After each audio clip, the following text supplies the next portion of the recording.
mbrëma nderuar teleshikues, ju flas nga studio emisionit Opinion, si çdo të hënë martë mërkur në orën 22 dhe të njëjtën në orën 21.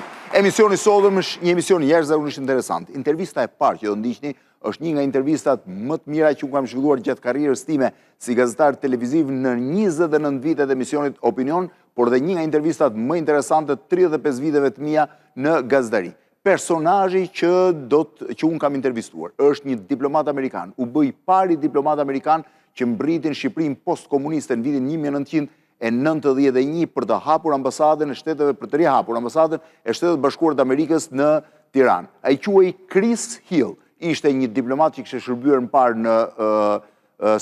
në Jugosllavi, në vende të tjera të botës, në Poloni dhe ndërkohë mbriti në Shqipëri. Ai qëndroi 2 vite në ambasadën amerikane në Shqipëri, për pas pati një karrierë të jashtëzakonshme që e çoi si drejtues të Ballkanit, dhe çoi ambasador në një sër vende të botës, duke përfshirë dhe Irakun, ku amerikanët kishin nevojë për një ambasador shumë të rëndësishëm, dhe në negociatat me Korenë e Veriut për eliminimin e armëve, pra për kontrollin e armëve atomike.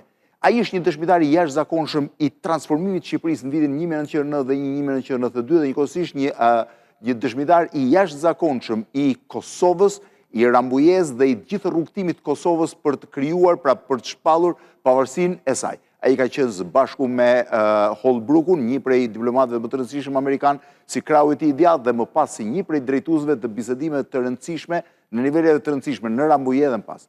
Rrëfimi i tij, thash, është ndër më interesantët që unë kam pasur ndonjëherë. Kujtesa e tij ishte jashtëzakonshme, e ka publikuar një libër po ashtu mjaft interesant, ku Shqipërisë dhe shqiptarëve, pra Shqipërisë dhe Kosovës dhe shqiptarëve në përgjithësi, i kushtohet një vend shumë i veçantë. Ndiqeni këtë intervistë me Chris Hill, i cila është pjesë e një emisioni.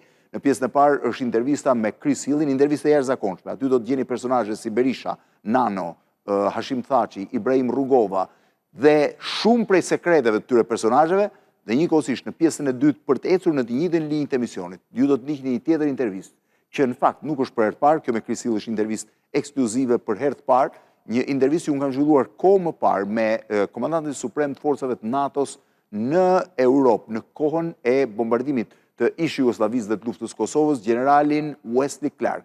Wesley Clark ishte një memorie jashtëzakonshme e gjallë e historisë së luftës Kosovës. Ai dëshmoi së bashku me Chris Hill, në fakt të dy, edhe në gjykatën e posaçme në favor të 4 drejtuesve të lartë të ushtrisë shqiptare të Kosovës, Hashim Thaçit, Jakub Krasniqit, Recep Selimit dhe Kadri Veselit, dëshmia edhe e Hillit, por sidomos ajo e generalit Clark ishte jashtëzakonshme, sepse ai tha askush nuk mund, pa thyer disa rregulla, nuk mund të krijohen standarde të reja. Ishte ideja që nëse këta djem nuk do të ishin ngritur për të rrëzuar regjimin e Miloševićit, nuk do të kishte një Kosovë pavarur dhe nuk do të kishin një të drejtë të shqiptarëve të Kosovës për të jetuar në shtetin e tyre.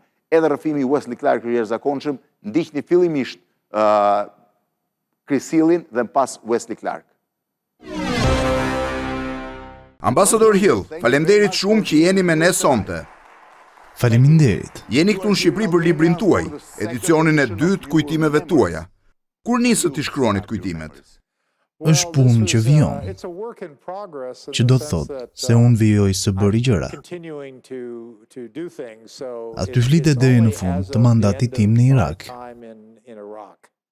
Fundin e mandatit tuaj në Irak? Në Irak, nuk flet për kohën time në Serbi. Kjo do të përfshihet në një botim tjetër. Do ju bëj disa pyetje për Serbinë. Më pas, ju keni ardhur edhe më parë në Shqipëri. Sa ndryshe është Shqipëria sot nga Shqipëria e vitit 1991, kur erdhët si diplomati i dytë i ambasadës amerikane në Tiranë? Në fakt, unë isha diplomati i parë i emëruar pasi ambasadori Ryerson erdhi pak më vonë. Isha këtu në verën e 1991. Më pas erdha në mënyrë të përhershme në shtator të 1991. Kur them diplomati i dytë, e kam fjalën sipas pozicioneve tuaja në ambasadë. Pra, erdha në shtator, në fillim të shtatorit, por hera e parë kur unë erdha, më 1991, të shikoja këtë vend në atë kohë, kishte kaq shumë probleme. Rinasi. Cila është përshtypja juaj e parë kur mbërritët në Shqipëri? Sepse kishte dëgjuar shumë gjëra për Shqipërinë komuniste, Po. Për shtetin më të izoluar të botës. Dhe cila ishte përshtypja e parë? Mendoj se përshtypja e parë, më 1991, Është përshtypja e parë e njerëzve më 2025. Ajo e njerëzve shumë mikpritës, dhe shumë miqësor, dhe shumë mbështetës. Kjo nuk ka ndryshuar, besoj. Nuk ka ndryshuar fare. Kur mbërrita, Shqipëria dukej shumë larg shtëpisë.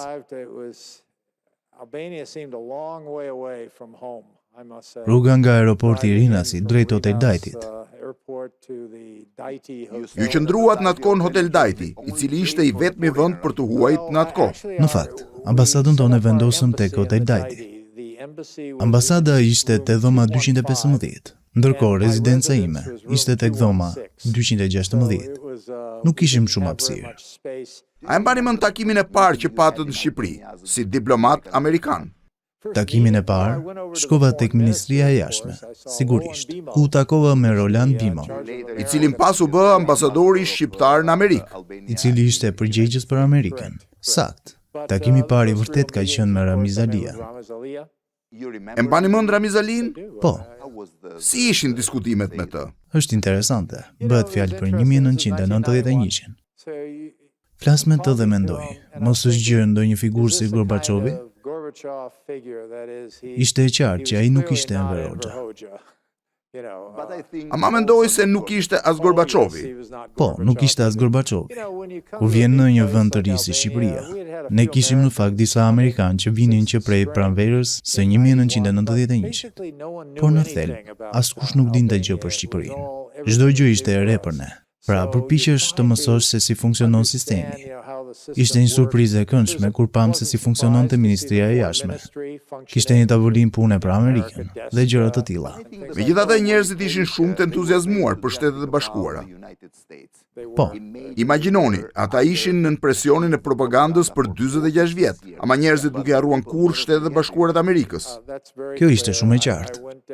Shkova në Kavaj, më duket se shkova në atë verë, dhe mbaj mend se fola me një grumbull njerëzish që ishin mbledhur në një shesh. Kjo nuk është diçka e zakonshme për një diplomat. Jo, unë ngrita dhe mbajta një fjalë si politikan, edhe pse nuk isha i tillë. As tani nuk jam politikan. Mbaj mend se më vonë erdhi dikush e më tha: "Mos na lini më." Mos na lini më. Ju referua faktit që u larguam në 1946 dhe nuk u kthyem deri më 1991. Megjithatë, në vitin 1991, ju rizbuluat në bodrumet e ish ambasadës, simbolin e Shtetet e Bashkuara, atë që quaj legata. Po. Kjo fotografi është shumë interesante. Po. Dhe ngritët sërish flamurin amerikan në ambasadën e Shtetet e Bashkuara, me vejushën e Loni Adam. Sakt. Ishte një prej punonjësve, Ishte një prej përkthyesve tanë. një prej përkthyesve të vrarë nga sistemi komunist në vitin 1947. Sakt, u vra pasi u larguam. Ishte interesante teksa ecje në ambasadë, të cilën përkohësisht e kishin përdorur italianët. Megjithatë, nuk i kishin prekur gjërat amerikane që ndodheshin në Bodrum. I kishin lënë te Bodrumi, çka ishte në rregull. Zbulova një vulë të madhe e cila shkruante American Legation, legata amerikane. Kjo ishte legata jonë përpara luftës.